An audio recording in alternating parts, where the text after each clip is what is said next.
तम्बाकू, हुक्का, बीड़ी, ये इस बॉडी के लिए हानिकारक है। और तकरीबन समाज, किसी भी समाज में देख लो, सब पीने लगे। हुक्का, बीड़ी, तम्बाकू, शराब, मांस खाना, भुक्की पीना। ये क्यों पिलाता? ये पिलाता मन रूप में। ये काल सबके अंदर एक एलिमेंट रूप में रहता है, इसने छोड़ रखा एलिमेंट। जैसे परमात्मा का एलिमेंट तो आत्मा है और काल का एलिमेंट ये मन है, तो इसने सारी को बद्ध करवाणी जीवते। किस लिए? कि जितने ये बकवाद खावेगा पीवेगा उतना ही इसकी बॉडी में उसका अंश लिप्त होगा सूक्ष्म शरीर में। तो उसके बाद फिर वो जो का तो ऊपर जाकर जब उसको भूना जाता है, जिसने घना हुक्का पी रखा है, घनी शराब पी रखी है, वो देर तक वहां भूना जाता है कि उसमें अच्छा माल होता है इस काल का। तो वहां सबको इसलिए डाला जाता है कि जो सारे जीवन में इसने जो खाया पिया, कुछ तो बॉडी शरीर सुख सुथुल शरीर इससे ठीक रहा, शेष उसके अंदर जम जाता है और वो इतने गर्मी के बिना छूटता नहीं। वहां इनको तड़फाया जाता है, हाहाकार मच जाती है, अचेत हो जाते हैं कुछ देर के बाद, और फिर उसका समय निर्धारित है, उसके बाद उनको वहां से उठा दिया जाता है और वो जो गंध है उसका सारा नीचे चला जाता है अलग से उसके पात्र में। और ये प्राणी अपने आकर के फिर धर्मराज के दरबार में आते हैं, फिर अपने कर्मानुसार कोई पशु बनो, पक्षी बनो, मनुष्य बनो या राजा बनो, जाओ, उसका काम पूरा हुआ।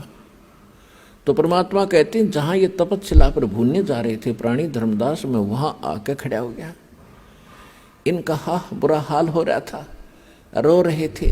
कहीं पर तो एक परिवार के दो सदस्य वहीं भूनने जा रहे थे, वहां उनके गुरु भी साथ पिटक वहीं पर भूनने जा रहे थे, ऋषि महर्षि भी वहां पर भूनने जा रहे थे। और जब मैं वहां जाकर खड़ा हुआ, एकदम उस तपस्या की जो तपत थी, जलन थी, वो एकदम शांत होगी। टुकड़ी तो गर्म जो की तू है, लपटें निकल रही हैं आग की, लेकिन उन प्राणियों को मेरी शक्ति से उस आग का कोई असर नहीं हो रहा था। तो जब उनका वो पीड़ा खत्म हुई तो एकदम बैठी शांत होकर मुझे देखा,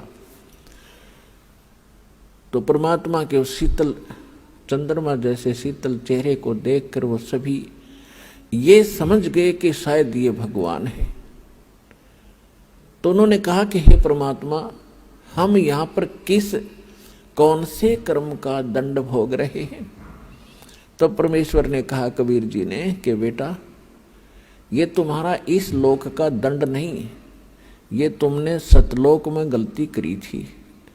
अपने मूल स्थान को छोड़कर, उस सर्व सुख दायी स्थान को छोड़कर भरी थाली का ठोकर मार कर तुम यहाँ आए हो इस काल के साथ।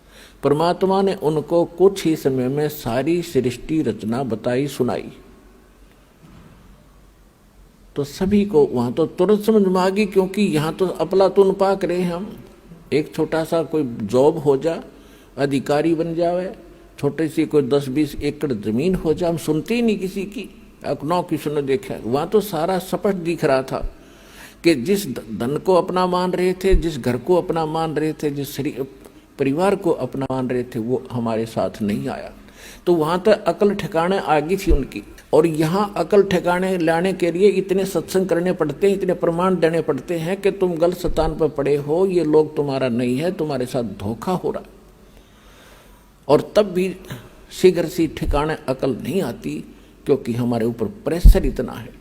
लेकिन मालिक का ज्ञान भी इतना प्रबल है और समाधान इतना प्रबल है, एक दिन अकल ठिकाने आकर रहेगी पूरे विश्व की। अब वो समय आ गया।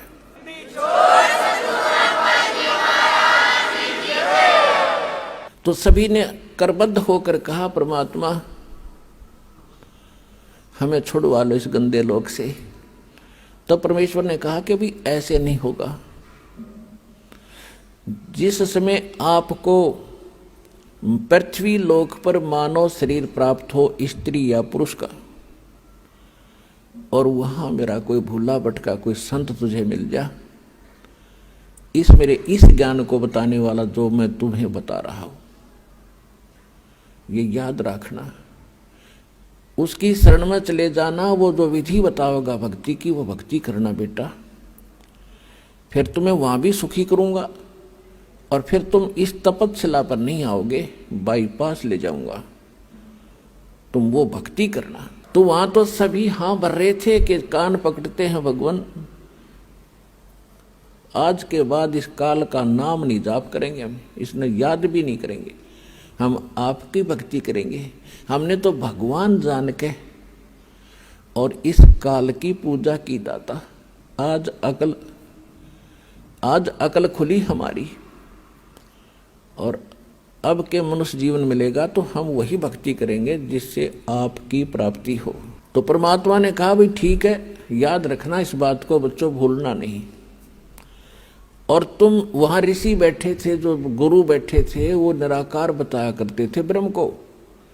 परमात्मा ने कहा कि ए मुनि जी, तुम कैसा मानते थे परमात्मा को? कि जी हमने तो ऐसा ही ज्ञान हुआ है कि वेदों में निराकार बताया गया है। वेद तुमने पढ़े ली ना, तुम्हें पता वेदों का सट्टे मारे तुमने। वेद तो साकार बताते हैं, तुम्हारा अनुभव निराकार बताता है कि खोजत खोजत थक गए, अंत कहा बेचून। बेचून माने निराकार। तुमने जो जिस विधि से भगवान पाने की चेष्टा की, उससे परमात्मा नहीं मिल सकता, और इसलिए वो गलत प्रयत्न साधना करके तुमने अपना अनुभव गढ़ दिया कि भगवान निराकार, वो दिखता कोई नहीं, प्रकाश प्रकाश दिखता है। परमात्मा का प्रकाश ही देखा जाता है। अरे भले आदमी कोई कहे सूर्य तो निराकार है, सूर्य का प्रकाश देखा जा सकता है, अकल है ठिकाने तुम्हारी। सूर्य बिना फिर प्रकाश किसका? भगवान के बिना प्रकाश किसका देखा? तो कहने लगे जी हम तो बस इतनी पढ़ाई पढ़काए हैं, हमने तो निराकार मान रखा था। देखो वो आ रहा है सामने तुम्हारा निराकार भगवान, वो देखो। जब सबकी दृष्टि परमात्मा के संकेत की ओर गई तो ओछा माथा, काला शरीर, विकराल चेहरा, ये उसका वास्तविक रूप है। और उस रूप को यदि आप यहां देख ले तो कलेजा फट जा। जिसको तुम खोजने के लिए ऋषि महर्षि हजारों वर्ष तक ब्रह्म न पावेंगे, ब्रह्म न पा लो, थारा कलेजा फट जा, उसने देख लो। तो सारी उल्टी साधना की तुमने, सब ज्ञान गलत ज्ञान स्वयं ग्रहण किया और सारी जनता को भ्रमित कर दिया। वो आ रहा तुम्हारा भगवान, और तुम्हारे से निकले इस गंध को खाएगा वो। और अब तुम जाओ यहां से। परमात्मा ने अपनी शक्ति से उनको वहां से उड़ा दिया। अब काल का भोजन का समय हो गया था, क्योंकि उसने भी निर्धारित समय फिक्स कर रखा है कि इतने समय में ये भुन बांध कर चले जाएंगे यहाँ से, केवल वो माल शेष रह जाएगा, उनसे निकला हुआ गंध, वो उसका माल है। वो खाने के लिए आया तो देखा सामने एक व्यक्ति खड़ा है। अब उसने निकट आकर देखा, क्या देखा कि तो मेरा बड़ा भाई खड़ा है, जोगजीत खड़ा है। अब काल, जब वहां काल ने गलती की थी सतलोक में, ये सृष्टि रचना में आपको सुनाया हुआ है, यहां केवल एक हिंट देकर आज सत्संग का विषय दूसरा रखना है। तो वहां सतलोक से जब इसको निकाला था 21 ब्रह्मांड समेत, तो परमात्मा इसी रूप में गए थे, जोगजीत रूप में। तो जब जोगजीत रूप में उसने देखा कि ये परमात्मा के निकट मेरा भाई है, उनके साथ रहता है ज्यादा, और उसका संदेश वही लेकर आता है, कोई आज्ञा क्या है ये पूछता हूं पहले इससे। तो उस ज्योत निरंजन काल ने जोगजीत से कहा कि जोगजीत तू यहां क्यों आया? अब कोई पिता का आदेश है तो मुझे बता, और तूने मुझे वहां से मार कर निकाला था, तू मेरे लोक में क्यों आया? मेरी तू आ कैसे गया? अब मैं तुझे पहले तो आदेश बता दे क्या है परम पिता का, फिर तुझे मैं मारूंगा, कुटूंगा। तब परमात्मा बता रहे हैं धर्मदास जी को, मैंने इससे बताया कि सुन ले आदेश परम पिता का, ये आत्मा परमात्मा की है और ये तेरे साथ आ भी गई थी तो ऐसा जुल्म नहीं करना था तूने। अन्यायी, कोई गधा बना दिया, कोई गधी बना दी, कोई सूर बना दिया, कोई सूरी बना दी, कोई कुत्ते गधे की योनि भोग रहा है, कोई कष्ट से पीड़ित है, किसी को कैंसर है, किसी को टीबी है, किसी का हाहाकार मच रहा है, किसी की टांग कट गई, किसी का हाथ कट गया। ये जुल्म कर रखा तूने। तेरे रहम नाम की चीज नहीं है। परमात्मा दुखी हुए इस बात से,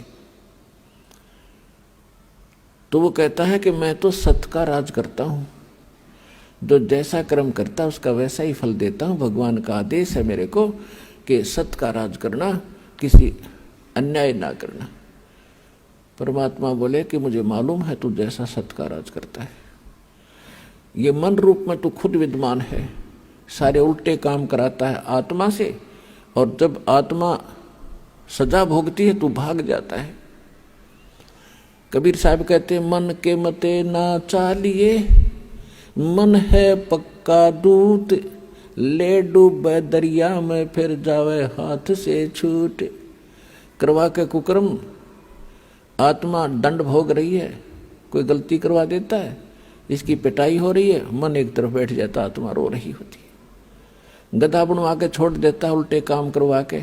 अब किसी को कहे भक्ति कर ले, मन कहेगा ना आजा ताश खेल लाएंगे, छोड़ के इधर भक्ति में है। कोई कहे भाई भगवान का नाम, चलो सत्संग में ना टाइम नहीं है, और वहाँ बिछा के गली में बैठ जाएंगे ताश खेलने सारे दिन। इबका मार आन दे, इबका देखूंगा, सारा दिन धक्के खा के बकवास करे। तो ये मन करवाता है, और जब आत्मा जाग जाएगी, झांखे भी नहीं इन कर्मों को, तो आत्मा को यहाँ जगाया जाता है, इसका मूल ज्ञान बताया जाता है, ये कहाँ की रहने वाली है, वो स्थान याद कराया जाता है, ये सत्संग में याद कराया जाता है। तो सुन ले आदेश परमात्मा का। जोगजीत रूप में भगवान कह रहे हैं कि मैं नीचे जाऊंगा, सभी तेरे ब्रह्मांड सब लोक में जाऊंगा, नीचे के स्वर्ग लोकों में, ब्रह्मा विष्णु महेश की नगरी में, और पृथ्वी लोक पाताल लोक पर जाऊंगा। सब जीवों को बताऊंगा कि ये भगवान नहीं है जिसको तुम परमात्मा मान बैठे हो, ये वो परमात्मा नहीं है। और वो ज्ञान बताऊंगा, उस भगवान के चिन्ह बताऊंगा जिसका तूने नामो निशान मिटा दिया। मैं इसलिए आया हूं, आदेश है परमात्मा का। नीचे जाऊंगा, तेरी पोल खोलूंगा, तेरा भांडा फोड़ूंगा कि तू काल है, तेने जुल्म कर रखा है, इनके साथ सारी उल्ट साधना करवा के इनकी दुर्गति कर दी है। और ऐसा मंत्र दूंगा उनको कि वो जाप करके सीधे सतलोक आ जाएंगे, तेरे झंझट से छूटेंगे।